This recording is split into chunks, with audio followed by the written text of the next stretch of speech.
And one of the things you discover about the Chinese society, it's a collectivist society. So very different from the individualistic society of the U.S.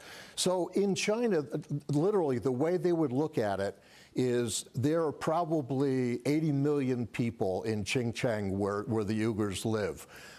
We locked up 1 million, and so 79 million people are materially better off in terms of the quality of life, standard of living, and everything else. And it was only about 1.5% that we locked up. That's how they think about it. Do I agree with that? No, I don't agree with it. But that difference between collectivism and common good is a huge disconnect with the U.S. because we regard it, always have been proud of, every human life is sacred, and therefore any injustice is something we ought to be railing against, and they're just not wired that way. Well, sure. And do you think it's when you say, well, let me just back up, do you think it's a genetic question when you said they're not wired that way? No, it really goes back to Confucian values. You know, Confucian values, and I know there's been a lot of negative press on Confucian institutes, but if you just go back to Confucian values, one of the things you'll learn is family first, society second, individual way down the totem pole, and the individual's role is self-improvement through education to better serve family and society.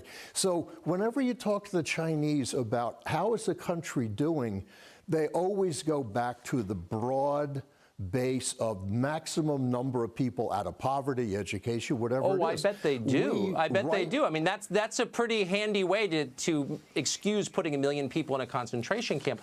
I wonder, though, and I know it's hard, this is a problem in my life, it's hard to hear myself sometimes when I speak, but listening to you, this seems like a pure apology for fascist behavior.